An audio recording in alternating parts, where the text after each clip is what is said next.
Muy bienvenidos, amables oyentes, a su programa Diálogo Bíblico. Estamos junto al pastor Horacio Rodríguez, como todos los días. Raúl Medina, que les habla.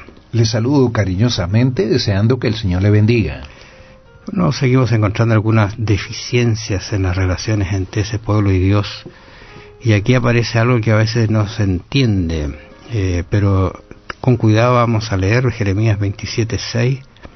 Y ahora yo he puesto todas estas tierras en manos de Nabucodonosor, un rey de Babilonia, mi siervo, y aún las bestias del campo les he dado para que les sirvan. ¿Cómo es la cosa?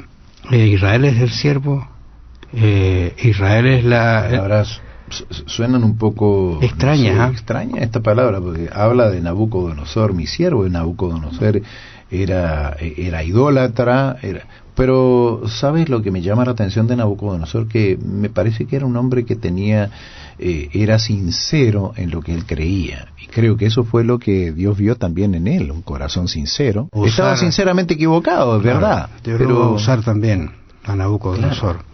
Claro. Ahora, ¿cómo se entienden estas palabras?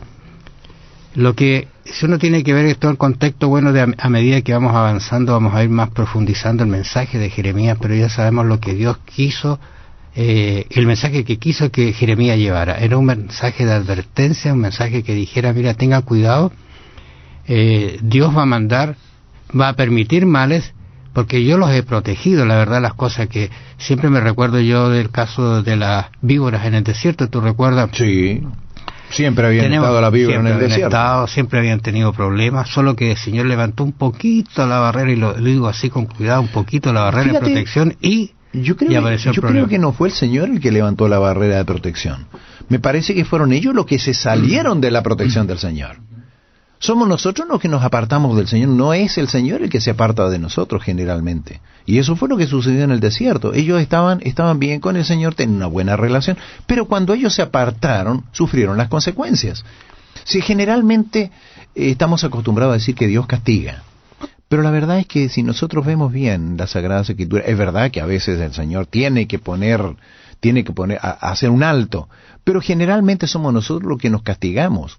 Porque piensa tú, cuando el Señor dice, mira, si tú haces esto, vas a tener este resultado. ¿Qué pasó con Adán y Eva? Le dijo, mira, el día que ustedes coman del fruto, este fruto no deben tocar, no deben, eso es mío, ese árbol me pertenece a mí, ustedes olvídense de él. Pero les advirtió, el día que comáis de él, ciertamente morirás.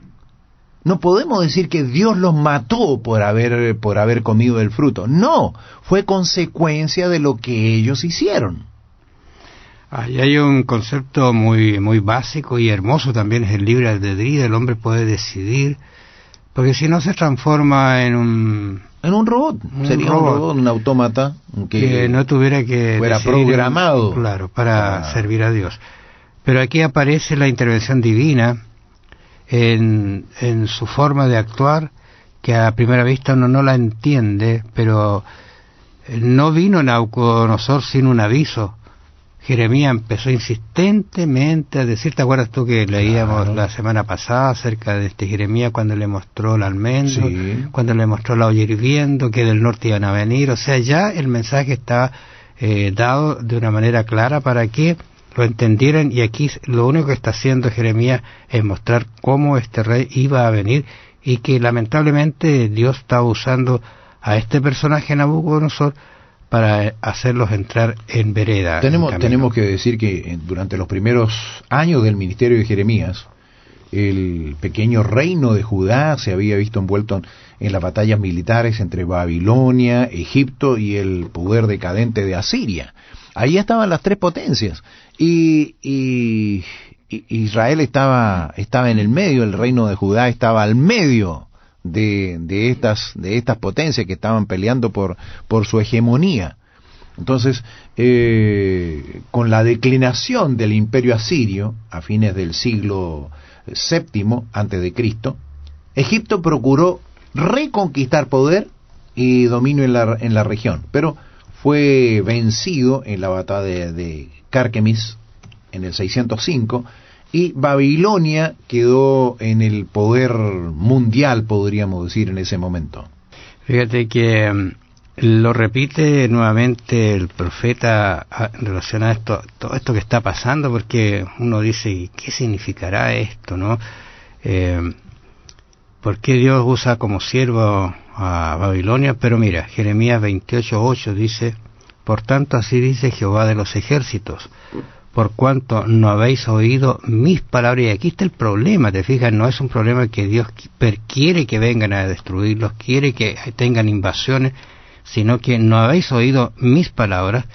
He aquí enviaré y tomaré a todas las tribus del norte. ¿Dónde estaba hirviendo la olla? Hacia el norte. Exactamente. Está clarísimo. Dice Jehová, y a Nabucodonosor, rey de Babilonia, mi siervo, y vuelve a repetir esta idea que aparecía en el capítulo 2, ahora en el 25 aparece, y los traeré contra esta tierra y contra sus moradores y todas estas naciones en derredor, y los destruiré y los pondré por escarnio y por burla y en desolación perpetua. Triste condición la que estaba pasando este pueblo, y por qué no hace caso, dice uno, por qué no oye a las palabras del profeta, por qué incluso van a perseguir a los profetas, especialmente este Jeremías, porque está diciendo estas palabras. Qué triste, porque era lo que ellos mismos habían sembrado y estaban cosechando. Fíjate, hay una advertencia bastante seria ahí en la última parte del versículo 11.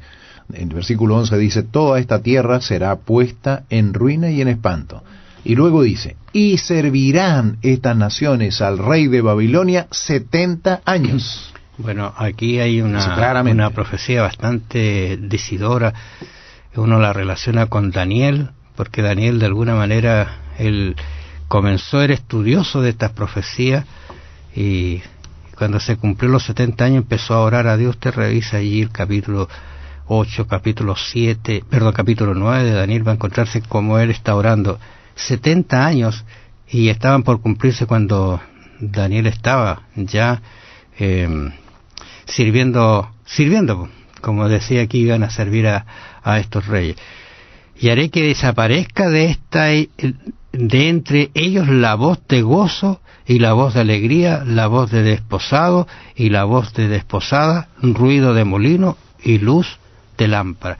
O sea, ¿qué va a pasar con ellos? Lamentablemente todo lo lindo que tenían, lo hermoso que era esa tierra, la tranquilidad de ser dueños de esa tierra, de vivir en paz, se iba a terminar, pero no porque Dios quisiera, sino porque la siembra que estaban haciendo era una siembra que iba en contra de la voluntad de Dios, y estaban cosechando lo que habían sembrado.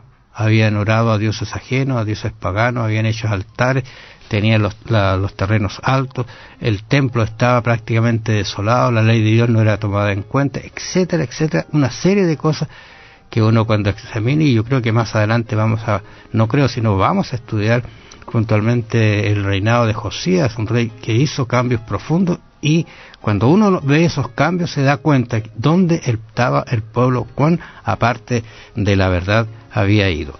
Amables oyentes, vamos a volver mañana a seguir conversando. Que el Señor los bendiga. ¿Cuándo fue la última vez que creyó lo que deseaba creer, sin importar cuán obviamente equivocada era esa creencia?